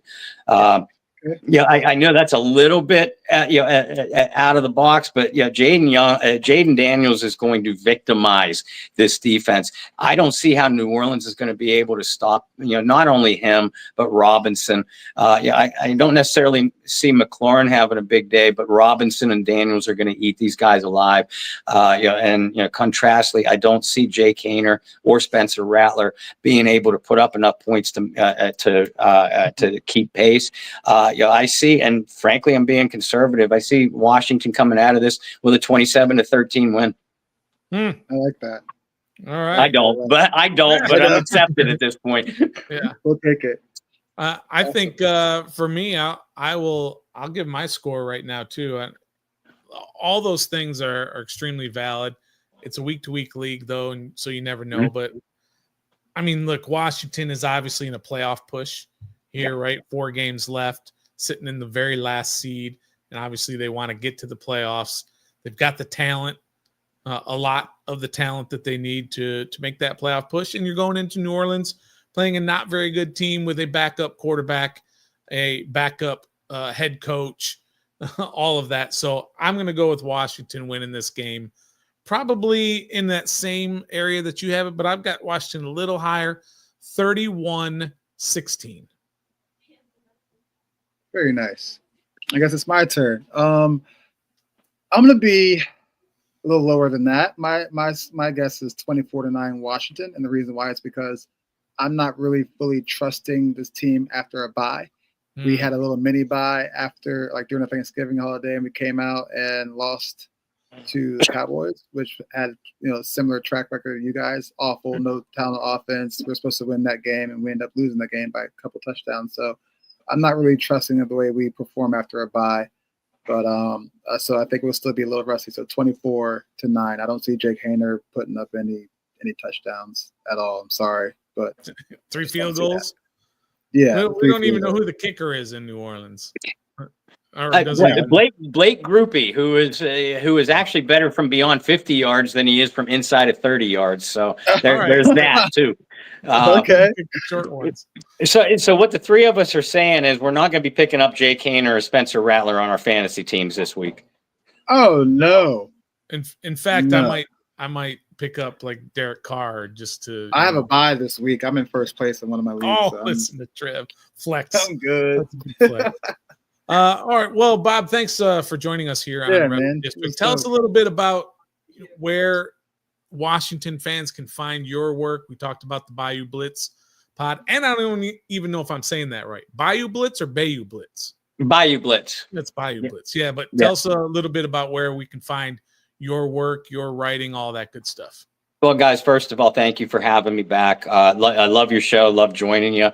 We're going to have to do this a couple times in the off season, have both of y'all on our shows too. And our show is called the Bayou Blitz. We typically run on Wednesday nights at 9 p.m. Eastern time. This week, we're going to run tomorrow night. We had to shift to Thursday night, but we're going to run at 9 p.m. Eastern time tomorrow evening. You can catch all of our past shows. We've had some great guests lately, a couple of Saints Hall of Famers that were really fun to sit down and talk to. So you can catch any of our past shows on YouTube, Spotify, Apple Podcasts, wherever you listen to your favorite radio shows or podcasts. You can also follow my written work through the Saints News Network or the SI.com team page for the New Orleans Saints. And I also post all of my articles and show links on my personal social media, which is Bob Rose on Facebook and at Bobby R2613 on Twitter. Awesome. Thanks, Bob. We appreciate all the insight for New Orleans. Good luck to your team, but hopefully they get their tails kicked here this Sunday. Yeah. Guys, it's my pleasure again. And frankly, to be honest with you, I'm hoping all three of us are wrong on our predictions. But good luck to you guys, too. You're a really fun team to watch. And I'll be rooting for you into the playoffs, too. All right. Appreciate it, Bob. Much. Thanks, Take Bob. care. Take care. All right, Trev. What up, dog? Let's get back to this. Let me bring this back on here. All right. So we got to get everybody else's predictions here for Sunday. We got a few people are in here, like Gregory got 24-19, and we got some other folks. But go ahead and put your predictions for the game. We got to get our last thoughts here on this game on Sunday. Trev, in all honesty, what I want to get out of you before we go, in all honesty, what do you think? How do you see this game going on Sunday? I think it's going to start off a little slow for us coming off that bye week, and for them trying to figure out who's going to play quarterback, either Jake Rayner or Spencer Rattler. It's going to be a little rust at the beginning of the game, but I think we will pull away. Knock the dust off from the bye week and pull away and get back to playing Commanders football, which is running the ball and moving Jaden Daniels in and out of the pocket and looking downfield to Terry McLaurin. It's kind of interesting to hear Bob say he doesn't see McLaurin having a big day because we didn't mention anybody that could lock him down because Marshon's on our team now. So that was kind of an interesting nugget he put out there. But we do know sometimes we tend to not let Terry go off when we should. So that's a possibility. But yeah, I think it's going to be sluggish at first, and then we find our rhythm and put them away and put our foots on their necks. Now, the only way this can go awry is if we literally come out flat and beat ourselves. And we can't do that against a team like this because just found out tonight they're still mathematically in it with their division and all that stuff. So they still have something to play for no matter who's on the field.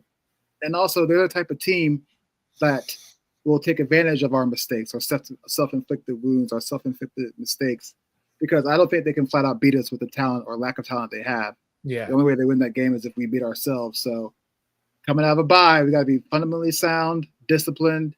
And like I said, I don't fully trust us like that yet because I haven't seen this team come off a bye, but we did have that mini bye. We looked like poo-poo. So that's the only way I see us taking the L is if we literally just come out flat, not ready to play, and taking advantage and taking this team for granted. Let me ask you this, Trev. Who did Washington play before this Tennessee game? It's Dallas, right? That was the Dallas game, right? That was the fall on our face, come out flat, all of that. And what happened the next week? We came out ready to go. This team came out on fire. We scored 21 points in the first quarter. 21, and then early in the second quarter made it 28-0. Right. This team is the type of team, and I kind of mean that from the coaching staff. This is the type of team that's not going to let that happen again.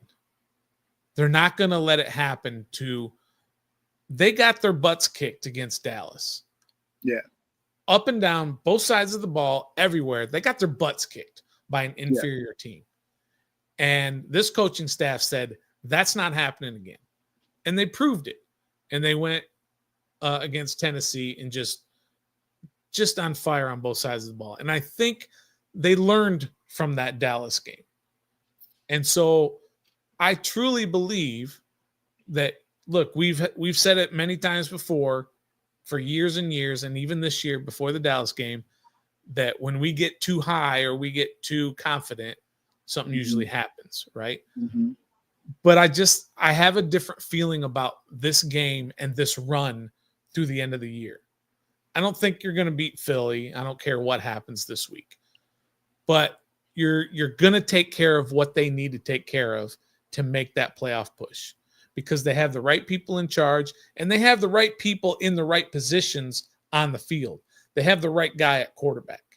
They have the right guy who captains the defense and the middle linebacker, right? They have the important people on the field and they have the important people in the coaching booth that's going to learn from that Dallas game and not let it happen again. So I feel really good about what they're going to do on this game, not just from a talent standpoint, but also from an organizational culture standpoint. Okay. And that's how I think they're going to go out and get this. I think they're just going to run the ball. I think Bob even mentioned it, right? They're worried about BRob and Jaden Daniels running all over the place. And I think that's exactly what's going to happen. And this might be the big breakout game for Jaden Daniels.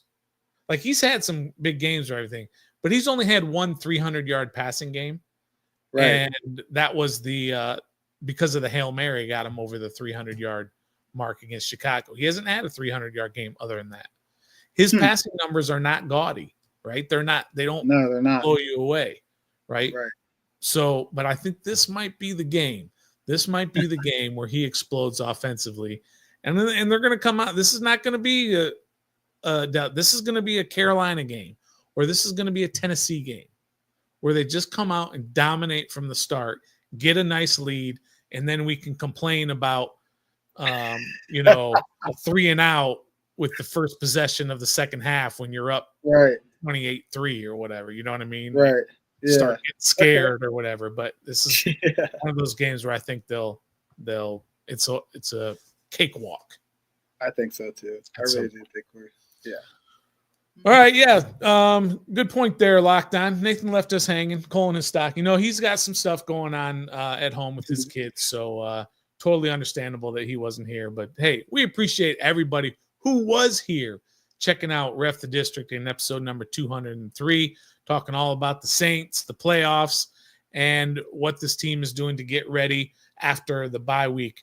We've had a lot of good discussions about all of it. We debuted a new segment called Stoner's Nuggets. You're going to want to check that out every week, where I'm going to give you nuggets on what's going on with the upcoming game.